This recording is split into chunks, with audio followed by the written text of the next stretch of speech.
प्रिय स्वजनों, संसार में दो प्रकार के लोग तो बहुत सामान्य रूप से दिखाई पड़ते हैं। तपस्वी बहुत दिखाई पड़ते हैं, अर्थात कम है लेकिन हैं। अब जो तपस्वी होते हैं उनके जीवन में आप देखो कि वो संसार का बहुत आकर्षण उनको नहीं रहता। आवश्यकता जितनी होती है उतना वो मटेरियल ऑब्जेक्ट्स अपने पास रखते हैं, जो आवश्यकता नहीं होती ना बोल देते हैं कि नहीं चाहिए। क्रेजी की तरह सब इकट्ठा नहीं करते, जितनी आवश्यकता है उतना रखो, बाकी मत रखो, नहीं चाहिए। ये तपस्वी लोग हैं। और दूसरे राजा हैं। राजा अर्थात मटेरियल हैप्पीनेस, इतना मटेरियल कलेक्शन उनके पास है। उनके कपड़े देखो इन हंड्रेड्स, राजा के पास गाड़ी देखो, रथ देखो, ओहो कितने। राजा के घर, यहां एक महल, वहां एक महल, तीसरा महल, चौथा महल, वहां महल, कुछ कितना होता है राजा के पास। तो राजा क्या है? जो कलेक्शन करता है, ये राजा है। भौतिक सुख के पीछे, केवल भौतिक सुख के पीछे पड़े हुए बहुत लोग मिलेंगे, केवल तपस्या करते हुए लोग मिलेंगे वो भी, लेकिन तपस्वी राजा, जो तपस्वी भी हो और राजा भी हो, ऐसे तो केवल रामचंद्र जी मिलेंगे। ये कॉम्बिनेशन कि राजा की जिम्मेदारी भी है लेकिन केवल मटेरियल हैप्पीनेस के पीछे नहीं पड़े हैं, अपनी जिम्मेदारी निभाते हुए और तपश्चर्या भी करते हैं। ऐसे रामचंद्र जी के सारे कार्य श्री हनुमान जी ने सफल किए हैं। श्री हनुमान जी ने राम जी की सेवा की है। क्यों? क्योंकि हनुमान जी राम जी के बहुत समीप रहे हैं प्रिय स्वजनों, और हनुमान जी के अंतःकरण को प्रभु राम जी की जो बात छू गई वो ये है, द कॉम्बिनेशन ऑफ तपस्वी एंड राजा। संसार को बिल्कुल त्याग देना सरल है, सब कुछ छोड़ छाड़ के जंगल में जाके नंग ढड़ंग दिगंबर अवस्था में रहना नहीं चाहिए, नहीं चाहिए, नहीं चाहिए, नहीं चाहिए, रिजेक्शन ऑफ एवरीथिंग। वो एक्सट्रीम पे जाके व्यक्ति कर सकता है, या तो टोटल इंडल्जेंस, वो तो सब करते हैं, उसमें तो कोई एफर्ट ही नहीं करना पड़ता। ये दोनों संभव है, लेकिन तपस्वी राजा कंट्रोल करके संसार का सुख स्वीकार करना, ये बहुत महत्व, ये बैलेंसिंग करना बहुत डिफिकल्ट है। बचपन में आपने वो खेल देखा होगा ना, रोप के ऊपर चलता है, रस्सी के ऊपर, वो बैलेंसिंग कर। गिर जाना बहुत सरल है, इट्स इमटेरियल वेदर वो आप राइट में गिरो या लेफ्ट में गिरो, गिरे तो गिरना सरल है, ऊपर संतुलन करके चलना कठिन है। या तो तपस्या में गिरो या तो संसार में गिरो, गिरना बहुत आसान है, संतुलन करके तपस्वी राजा श्री रामचंद्र जी, और इनके जीवन को श्री हनुमान जी ने समीप से देखा है।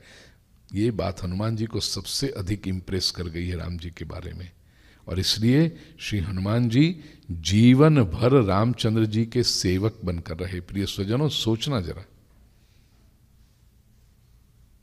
आपके वहां आपकी छोटी मोटी शॉप हो, बिजनेस हो, वहां किसी को एम्प्लॉय करते हो ना,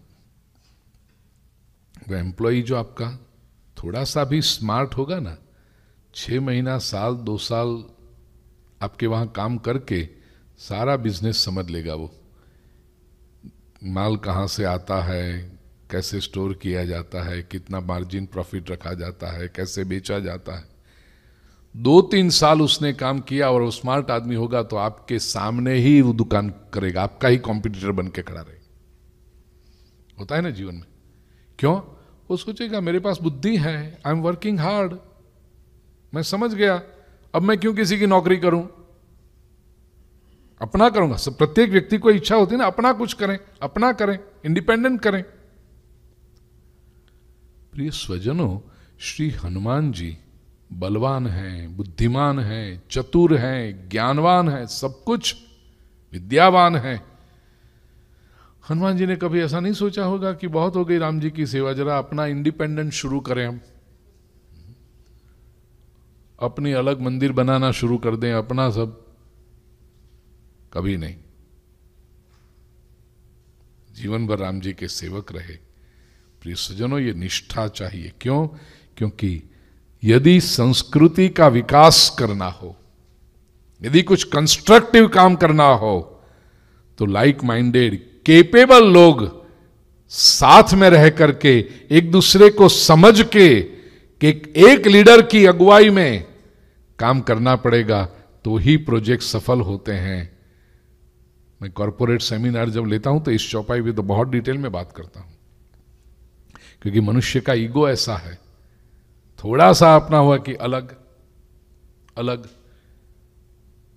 कॉर्पोरेशन कैसे आगे बढ़ते हैं, कोई प्रोजेक्ट, सेवा का कार्य भी कैसे आगे बढ़े। अब देखो एनजीओज में भी काम, नाम लेंगे सेवा का, 10 लोग इकट्ठे हुए, चलो कर देते हैं कर देते हैं, 5 साल 10 साल हुए, ईगो क्लैश शुरू हो जाता है। अरे वही चेयरमैन बना हुआ है, मुझे चेयरमैन बनने नहीं मिलता, मुझे प्रेसिडेंट बनने नहीं मिलता, मेरे हाथ में कोई कंट्रोल नहीं है, मुझे कुछ पावर नहीं है, मेरे पास भी पैसा है, मैं भी लोगों को इकट्ठा कर सकता हूं, चलो ये छोड़ के हम दूसरी संस्था करेंगे, दूसरा ये करेंगे। देखे ना आपने, इतने ईगो क्लैश ऐसे आ जाता है। श्री हनुमान जी यदि चाहते तो नहीं कर सकते थे अलग, नहीं किया। क्यों? क्योंकि टूटेंगे, बिखर जाएंगे, शक्ति कम होती जाएगी, साथ में रहेंगे तो कंस्ट्रक्टिव काम होगा। श्री हनुमान जी को अपनी पूजा हो, अपनी भक्ति हो, अपना कोई अलग संप्रदाय हो, उसमें रस नहीं था। श्री हनुमान जी को इतना ही था, राम का काज होना चाहिए, भारतीय सनातन वैदिक संस्कृति का उत्थान होना चाहिए। इसलिए जीवन भर उन्होंने देखा कि रामचंद्र जी प्रभावी हैं और तपस्वी और राजा का कॉम्बिनेशन है, ऐसा कॉम्बिनेशन कहीं नहीं मिलेगा। इसलिए श्री हनुमान जी वहां पर हमेशा श्री राम जी को वफादार रहे। सब पर राम तपस्वी राजा, तिनके काज सकल तुम साजा, और मनोरथ जो कोई लावे, सोई अमित जीवन फल पावे। कोई भी, अब देखिए, आधि भौतिक, आधि दैविक, आध्यात्मिक सब कुछ हो गया, शरीर की पीड़ा, मन की पीड़ा, आध्यात्मिक उन्नति, सब श्री हनुमान जी का। और इसके सिवा भी कोई मनोरथ होगा, श्री हनुमान जी वो पूरा कर देते हैं। चारों जुग परताप तुम्हारा है, प्रसिद्ध जगत उजियारा। चारों युग में, सतयुग, त्रेता युग, द्वापर युग और कलयुग, चारों युग में श्री हनुमान जी विराजमान हैं, अजरा हजूर हैं। सतयुग में भगवान शंकर महादेव के रूप में श्री हनुमान जी हैं। त्रेता युग में रामचंद्र जी के सेवक के रूप में श्री हनुमान जी हैं। द्वापर युग में पता है श्री हनुमान जी अर्जुन के रथ की ध्वजा के ऊपर श्री हनुमान जी विराजे हैं। इसलिए भगवत गीता में भी अर्जुन का एक नाम है कपिध्वज, जिसकी ध्वजा के ऊपर कपि श्री हनुमान जी विराजमान हैं। अर्जुन का पराजय हो ही नहीं सकता, जिसके सारथी भगवान श्री कृष्ण हो, जिसकी ध्वजा पर श्री हनुमान जी विराजे हो, ये अर्जुन का पराजय कैसे हो सकता है? द्वापर युग में हनुमान जी ऐसे, और कलयुग में भगवान की कथा जहां पर हो रही हो, वहां श्रोता के रूप में आकर के श्री हनुमान जी विराजमान होते हैं। प्रिय स्वजनों, पिछले 5 दिन से श्री हनुमान जी हमारे मध्य में भी हैं, श्रोता के रूप में आके बैठ जाते हैं। हमने तो कई कथाओं में अनुभव किया है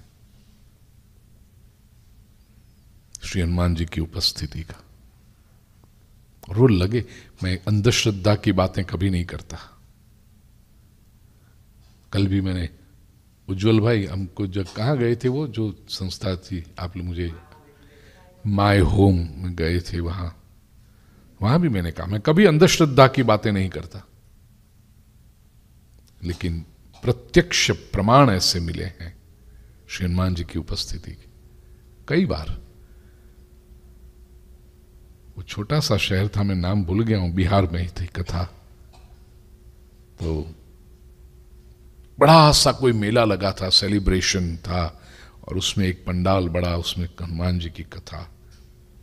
प्रिय सुजनों, दूसरे दिन श्री हनुमान जी का प्रागट्य की कथा मैं करूं, इतनी हवा चली, सभी लोगों के पंडाल, वो छोटी मोटी दुकानें सब लगती हैं, सब जो होते हैं मेले के, वो चक्कर बक्कर सब होता है, सब उड़ गया सब, और हम पंडाल में बैठे हैं। हवा चल रही, वो दिखाई पड़ता है, धूल उड़ रही, क्योंकि वहां तो खुले मैदान में होता है ना, धूल इतनी उड़ रही है, हवा चल रही है। 2-3 बार मुझे चिट्ठी भेजी गई कि वो क्या कहते हैं उसको,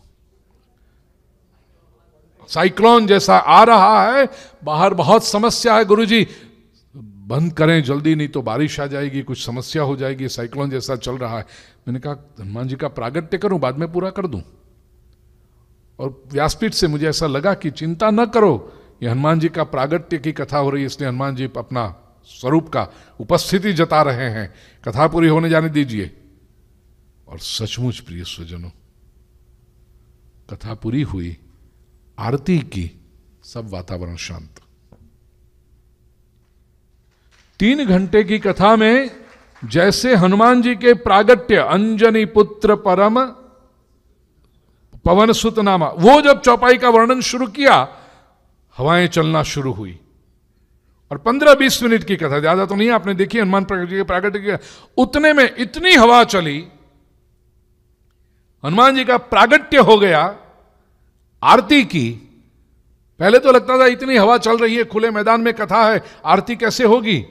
आरती जैसे शुरू की, मानो कोई नटखट शरारती बच्चा शांत होकर बैठ गया, सारी हवाएं बंद। ये तो एक दृष्टा ऐसे की, और ये बिहार क्या है इसलिए मुझे याद आया, कितनी बार ऐसा लगा है जैसे श्री हनुमान जी साक्षात उपस्थित है। कलयुग में प्रिय स्वजनों, जब भगवान की कथा चले, श्री हनुमान जी श्रोता के रूप में अवश्य आकर के विराजमान होते। हम इतने संवेदनशील, इतने सेंसिटिविटी हमारी होनी चाहिए कि हम हनुमान जी की उपस्थिति का अनुभव कर सकें।